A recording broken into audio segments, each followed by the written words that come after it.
mais importantes da cidade de Nova York. E naquele momento, todos lá apagou as Petromax e ele ligou o dino e ligou a lâmpada. O que é Petromax? Quando ele ligou a lâmpada, as lâmpadas todas acenderam. Mas depois, todas as pouco se queimaram.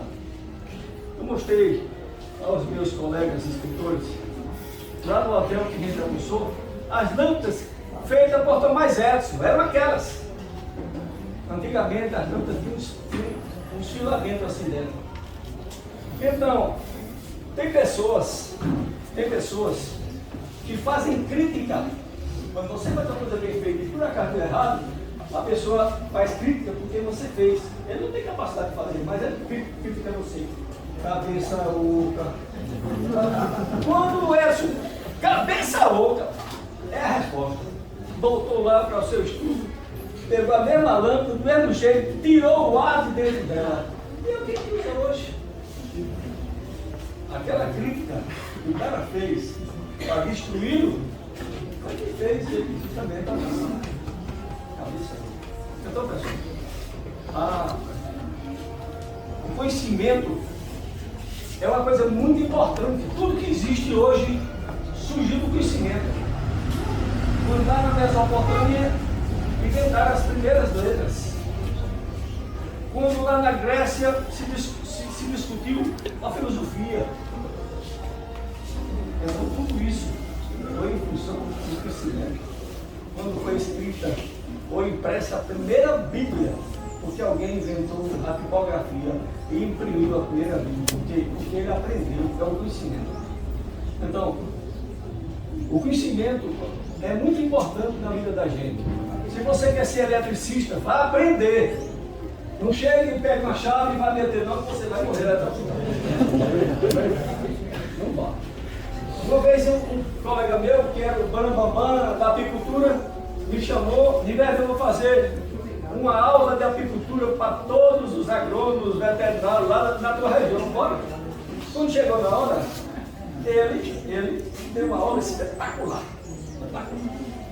Quando chegou na parte prática, ele foi lá, estava vou chamar de caixa, a caixa e tal, ele foi lá, tirou, ajeitou e as abelhas voaram, estiveram assim em cima dele e tal, e foi embora e tal. Mas ele caiu na besteira e disse, Ribeiro, faça uma avaliação do meu trabalho. E aí cometeu um pecado capital. E eu disse para ele, olha, a sua parte prática, a sua parte teórica, nota 10. O material que você trouxe, suas explanações, nota 10. A parte prática, 0. Companheiro, 0. Olha, vocês são 50 pessoas aqui, agrônomo, veterinário. Se vocês ousarem fazer o que ele fez, vocês vão ficar mortos aqui. Vão ficar mortos aqui. Sabe por que ele fez isso? Eu já tive com ele no apiário dele. Ele abre a caixa e aquelas abelhas tem uma barba bem grande, maior que a Francisco. Aí aquela barba bem grande e as abelhas entram naquela barba dele, então ele fica parado parecendo um monge. E aquelas abelhas fazem aquela mecha toda. Depois ele, quando eu vou dar alguma coisa assim, vai só bota as abelhas. Então ele, para as abelhas, é uma abelha bem grande. Mas para aquele bando de cara e eu, tem que estar bem fechado. Senão, não se meta. Ela é a cidade, fogo. Quantos minutos que eu já fiz? Só faltam 3. 3 só? Mas já tem. Então vou passar para aqui. Eu estou sinalizando. Eu estou vendo 5. Vamos lá. Então, literatura. Vamos lá? Literatura. O conjunto de trabalho literário do país, de um povo, escrito em providência. Agora eu vou aproveitar e vou ler. Não dá mais para falar. Aí temos uma pleia de literatos que por gerações escreveram e escrevem livros de forma de contos, crônicas, romances, livros filosóficos, religiosos, a exemplo dos clássicos gregos e romanos. E mais recentes, franceses, espanhóis, portugueses, ingleses, americanos e brasileiros, que nos diversos países se juntaram, criando essas pessoas academias, que representam os seus escritos e discutem as suas vertentes, até que fazemos hoje, que vocês fazem aqui na academia, em gravações dele. Dois escritores se destacam nos anos de 1600, Gregório de Matos, na guerra de 1633 e 1695, ele foi o que ele nasceu, ele fez uma poesia satírica refletindo a estética barroca. Outro foi o padre Antônio Vieira, com seus famosos sermões, aos quais deu o tratamento literário. No sermão de padre Antônio Vieira, no Maranhão, São Luís, após ele fazer o seu sermão, num domingo muito ensolarado, na segunda-feira, as famílias alforriaram 300 escravos. É um convencimento pela literatura. Avançando nas letras, vamos encontrar um movimento chamado arcadismo, em que a arte se aproxima da natureza. Vamos encontrar no século XVIII os escritores Cláudio Moura da Costa, Silva, Alvarenga, Basílio da Gama, Tomás Antônio Gonzaga. Esse movimento era uma fantasia literária, mesmo porque eles viviam nas cidades, embora esse tema tenha sido explorado tempos depois por Basílio da Gama, em 1769, com o Uruguaia. Está aqui, ó. Uruguaia era em espanhol, alguém esqueceu de que era Uruguai, que era um combate entre os índios e as discussões da guerra entre portugueses e espanhóis que dividir o território das missões. Escrita errada, Uruguai, que trata da expulsão dos jesuítas do Brasil pelo ministro Marquês de Pombal. E seguindo a mesma linha, posteriormente escreveram José de Alencar e Gonçalves Dias em 1848.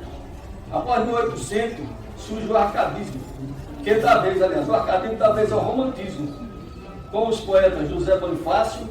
Eu pelo menos desconheci o José Bonifácio como poeta, o patriarca da independência, Eloy Ottoni e o padre Souza Caldas, no ano de 1836. Esse movimento contou com a divulgação da revista Niterói, uma revista brasileira de ciências e letras e artes, com os poetas Manuel de Araújo Porto Alegre, autor do poema épico Colombo, e de Francisco Salles Torres. Os poetas se consagraram ao longo dos anos com seus belos e antológicos poemas, camões como Lusíadas, retratando a epopeia portuguesa nas conquistas tamarinas, versando sobre seu grande amor, que é uma poesia da Tessia, alma minha, gentil, que está triste, não sei dessa linha dos contentes, e sai por aí. Olavo Bilac, quando descreve a língua portuguesa, última flor do laço, inclusive bela, és a um tempo esplendor de sepultura, ouro nativo que na grande fuga do tamanho dos cascalhos velhos, sai por aí. Gonçalves Dias, minha terra tem palmeira, onde o canto sabe. Vocês todos sabem disso. Gonçalves Magalhães, com a Confederação das Camões, o romantismo, a poesia romântica brasileira se divide em três fases. Você me dá um pouco de água aí. Se divide em três fases. A primeira fase é marcada pela exaltação do índio e da natureza, que foi vinculado ao nacionalismo. A segunda fase, após os anos de 1850, se apresenta pelos príncipes. Na segunda fase,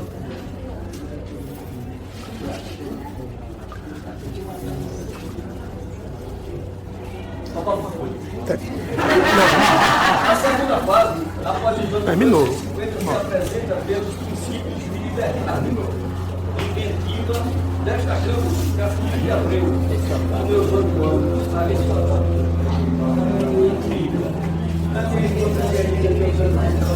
Todo mundo decorou isso.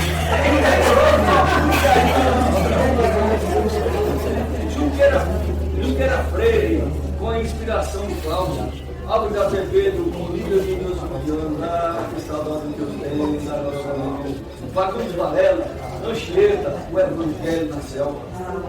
A terceira fase, a poesia ficou conhecida como condoeira, referência a uma ave muito grande, ave dos Andes, muito alto, com uma visão abrangente no horizonte.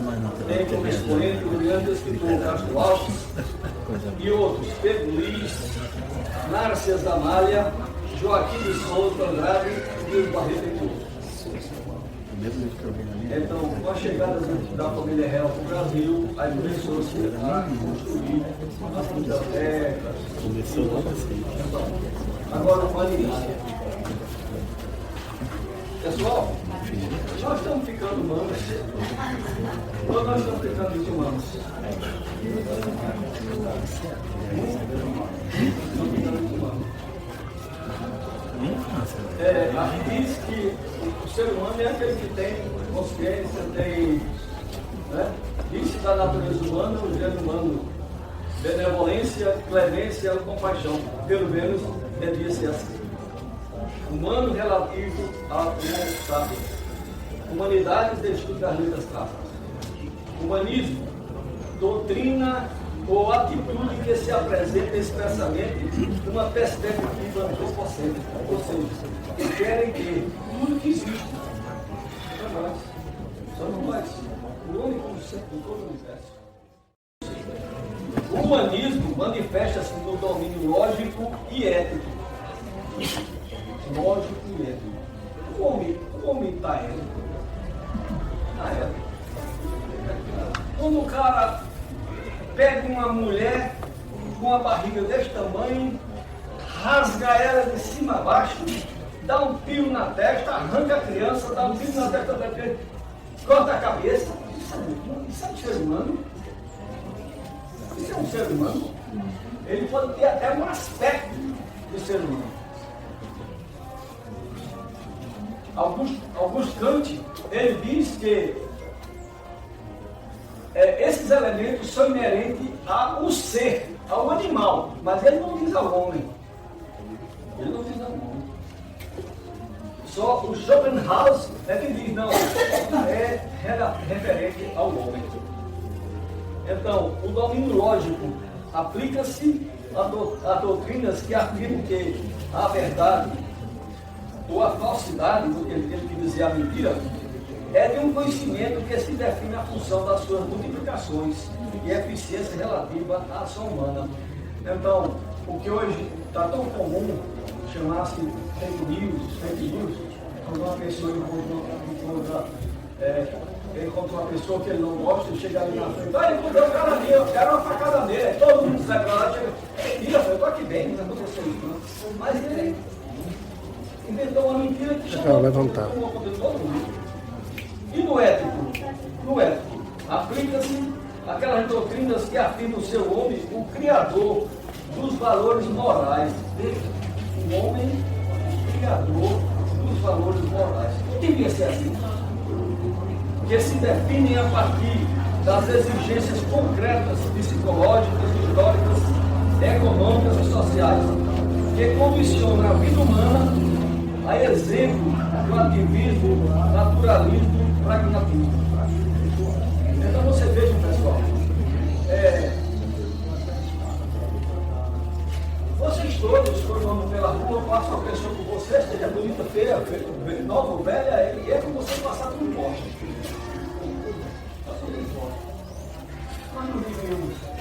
Bom dia, como vai? Tudo bem? Eu faço isso. Não conheço, mas faço. Mas faço outro, tudo bem? Poxa, o senhor me viu aqui? Ninguém me vê? Aí eu lhe vi. Então, de certa forma, é uma lógica. Quando as mães mandam os filhos para a escola, dizem, filho, não fale com ninguém na rua. O quê? Está tão perverso, né? Está tão perverso que o cara abre a porta do carro, um bandido qualquer, ele diz, não, vem aqui, não leva mais nada, já ali, já deixa ali. Então, pessoal, é isso que eu dizer para vocês. Os animais estão se humanizando e os homens estão se humanizando. Eu digo isso porque eu sempre na calçada da minha casa eu olhei para Deus, eu olhei para mim. Final do estado, 630 quilômetros. 5 horas da tarde eu vou fora da cadeira e sento. Vi um monte de cachorro na rua. Aí lá vem o cachorro. Aí eles faz aquela confusão, mas em todo mundo tem um bandido, né? Aí o bandidão vem na frente. Aí eles falam um passo pelo outro assim, um cheiro um do outro. Eles se cumprimentam. Se cumprimentam. É o tipo de cumprimento dele. Pessoal, obrigado.